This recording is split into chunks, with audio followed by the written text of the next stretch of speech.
कक्षा 8 के भैया बहन ध्यान देंगे।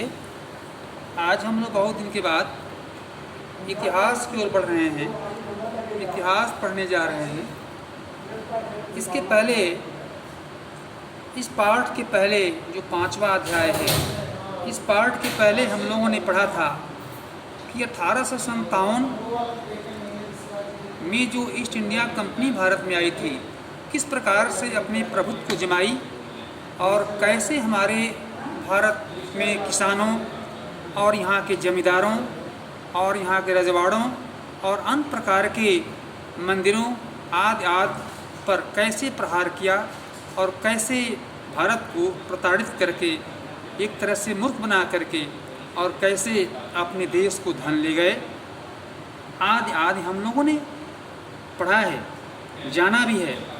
आज हम लोग पढ़ेंगे कि जब जनता बगावत करती है 1857 और उसके बाद जनता बगावत कब करती है, तो यह ध्यान हमें आता है कि कोई जैसे अपने देश में कोई कानून हो और वह जनता को सूट नहीं करता हो, अर्थात सर्वग्राह्य न हो और उसे उन्हें फ़ायदा न हो बल्कि उन्हें नुकसान हो, तो वह काम उनके लिए ठीक नहीं होता और धीरे धीरे जनता आपस में बात करके गुमराह होती है और उसे बगावत पर, उसे हड़ताल, जिसको हम हड़ताल भी करते हैं, उस पर हड़ताल करके और उस नियम को तोड़ने का प्रयास करती है। इस प्रकार से भैया बहनों, हम लोग 1857 और उसके बाद जो हमारे देश में जो ईस्ट इंडिया कंपनी के प्रति घटनाएं हुई और उसको कैसे हम लोग झेले, हमारे पूर्वज कैसे झेले, विभिन्न शहरों में पहले आकर के उनका दस्तक हुआ और वे अपने आप को एक नवाब के रूप में प्रस्तुत किए और हमारे देश को ध्वस्त किए। नीतियाँ और लोग सिपाही और किसान विद्रोह के लिए ताकत जुटाए हुए, यह विद्रोह 1857 में उत्तर भारत के मैदानों में फैल रहा था। अर्थात उत्तर भारत में पहले विद्रोह फैला, ये अंग्रेज़ों के आने के बाद। हम लोगों ने यह पढ़ा कि ईस्ट इंडिया कंपनी की नीतियाँ और जनता पर उसका प्रभाव किस प्रकार से रहा और कैसे हमारे राज्य को, हमारे साम्राज्य को, हमारे नेताओं को, हमारे राजाओं को और हमारे जो बड़े बड़े धनाढ़ लोग थे और मंदिरें थे, ये सब पर कैसे उनका प्रहार हुआ। सबसे पहले अंग्रेज़ों का प्रहार जमींदारों पर हुआ, आदिवासियों पर हुआ, सिपाहियों पर हुआ। इनको ऐसे नीत बनाए ताकि ये खेत छोड़ करके भाग जाएं।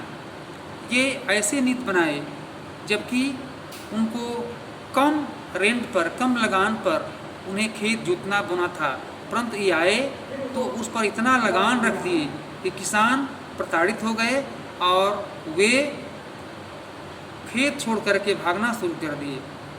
नवाबों की छिनती सत्ता, ये आए तो हमारे जो देश में नवाबी व्यवस्था थी वो अपने आप को नवाब समझ करके और उनकी सत्ता को छीन लिए और ऐसे रचना रचे जो कि पहले शिक्षा पर और किसान के व्यवस्था पर, इन पर ही प्रहार किए। भैया बहनों, हमें इतिहास इसलिए पढ़ाई जाती है कि हम अपने पूर्व के जो शासक थे उनके कर्तव्य और उनके कानूनों के बारे में हम पढ़ते हैं कि वास्तव में वो कितना लचीला था या कितना हार्ड था और उसका क्या प्रभाव था, यह हम जान पाते हैं। 18वीं सदी के मध्य से ही राजाओं और नवाबों की ताकत छीनने लगी। उनकी सत्ता और सम्मान दोनों खत्म होते जा रहे थे। बहुत सारे दरबारों में रेजिडेंट तैनात कर दिए गए और स्थानीय शासकों की स्वतंत्रता घटती जा रही थी, इसलिए कि वे आकर के हर जगह अपने देश से आकर के और भारत में प्रभुत्व जमाना शुरू कर दिए। एक तो हमारे देश की जनता को वे लोग बुद्धू कहते थे, कैसे कौन काम कर रहा है इनका बारीकी से ध्यान देते थे और उन पर चिंतन करते थे कि कैसे इसको हम और ठीक करें और इन्हें प्रताड़ित करें। इस प्रकार से हमारा जब देश गुलाम की बेड़ियों में जकड़ा हुआ था और इन शासकों का प्रभाव हमारे देश पर था, तब का ये चिंतन है। बहुत सारे स्थानीय शासकों ने अपने हितों की रक्षा के लिए कंपनी के साथ बातचीत भी की। उदाहरण के लिए झांसी की रानी लक्ष्मीबाई और ये सभी मिलकर के उन अंग्रेज़ों से एक समझौता कर रहे थे, परंतु अंग्रेज ऐसे शासक थे जो इन लोगों की समझौता को मानते नहीं थे। इस प्रकार से वे बरबरा इन लोगों के साथ उलझना चाहते थे और अपने प्रभाव को जमाना चाहते थे। पेशवा बाजीराव द्वितीय के दत्तक पुत्र नाना साहेब ने भी कंपनी से आग्रह किया कि उनके पिता को जो पेंशन मिलती थी वह मृत्यु के बाद उन्हें मिलने लगे। अपनी श्रेष्ठता और सैनिक ताकत के नशे में चूर कंपनी ने इन निवेदनों को ठुकरा दिया। इन निवेदनों को ठुकराने का मतलब कौन था? तो वो अंग्रेजे ही थे, अंग्रेजी शासक थे जो इनके निवेदन को ठुकराए और उन पर कोई विचार नहीं किया। इस प्रकार से कंपनी हमारे मुगलों शासकों को भी काफ़ी प्रताड़ित किए और जैसे डलहौजी ने एक ऐलान किया कि बहादुर शाह जफर की मृत्यु के बाद बादशाह के परिवार को लाल किले से निकालकर और उन्हें दिल्ली में कहीं और बसाया जाएगा, ऐसा ये उसको उन लोगों के द्वारा पता चला। इस प्रकार से मुस्लिम शासक भी उनसे बहुत नाराज़ थे और उन्हें से लड़ने के लिए मुकाबला की। किसान और सिपाही, एक तो हमारे देश में किसान और सिपाही उन अंग्रेज शासकों से बहुत ही भयभीत थे। गांव में किसान और जमींदार भारी भरकम लगान और कर वसूली के सख्त तौर तरीक़ों से परेशान हो गए थे। वे अपने पीढ़ियों में आने वाले कैसे वो काम कर पाएंगे और कैसे रह पाएंगे, यह चिंता उन्हें सताती रहती थी कि अब हमारा ये देश कैसा हो गया है, किस प्रकार के शासकों के हाथ हमारा देश बिक रहा है। कंपनी के तहत काम करने वाले भारतीय सिपाहियों के असंतोष की अपनी वजह थी। वे अपने वेतन भत्तों और सेवा शर्तों के कारण परेशान थे। कई प्रकार के ये मामला सामने आया कि वे अंग्रेज शासक प्रत्येक कंपनी में और हर जगह अपने अपने यहाँ के लोगों को तैनात करते थे और उन्हें अच्छा वेतन देते थे और इन्हें वेतन के नाम पर सताया जाता था। इस प्रकार से अंग्रेज द्वारा हमारे भारत में अनेक प्रकार के प्रहार किए गए। सुधारों पर प्रतिक्रिया, जो जहाँ सुधार की प्रतिक्रिया आती थी उनको वे मानते ही नहीं थे। 1830 के बाद कंपनी ने ईसाई मिशनरियों को खोलकर काम करने और यहाँ तक कि ज़मीन व संपत्ति जुटाने की भी छूट दे दी और उन्हें हर प्रकार से व्यवसाय बढ़ाने का एक मुहैया उनको प्रदान किया। 1850 में एक नया कानून बनाया गया जिससे ईसाई धर्म को अपनाना और आसान हो गया। इस कानून में प्रावधान किया गया कि अगर कोई भारतीय व्यक्ति ईसाई धर्म अपनाता है तो पुरखों की संपत्ति पर उसका अधिकार पहले जैसा ही रहेगा। अब देखिए कितना लालच।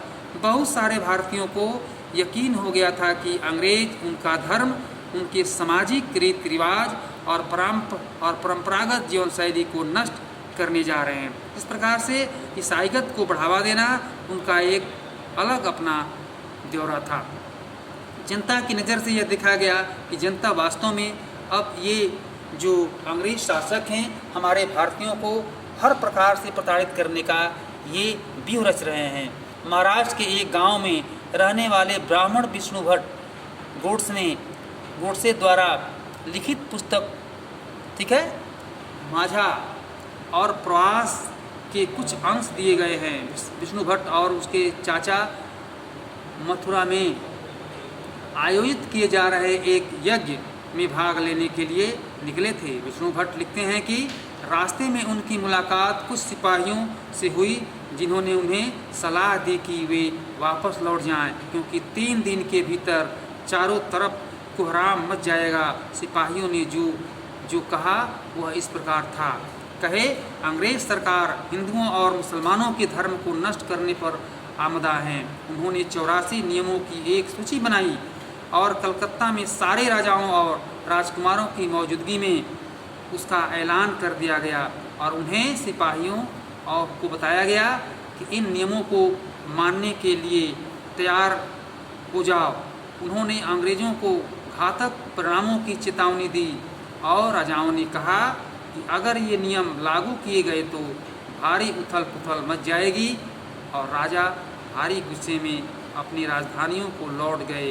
इस प्रकार से ऐसी व्यवस्था के द्वारा ये अंग्रेज हमारे तमाम लोगों को इस प्रकार से भड़कावा देना और उन्हें प्रताड़ित करना और उन्हें गुमराह करना इनकी नीति में प्रथम था। इस प्रकार से भैया बहनों हम ये देखते हैं कि वास्तव में अंग्रेज़ों का जो शासन काल था वह एक बहुत ही क्रूर टाइप से था, क्रूर था। वे उनके जीवन में कोई दया नाम की चीज़ नहीं थी और हमारे भारतीयों को सताने में उनका अहम भूमिका रही है। इस प्रकार से हमारे भारत में मंदिरों को, किसानों को, सिपाहियों को, राजवारों को, जमींदारों को ये अंग्रेज बहुत तरीक़ों से प्रताड़ित किए और फिर जब हमारे भारत के लोग एकजुट हुए तो वे प्रताड़ित होकर के इस भारत से उनको भागना पड़ा।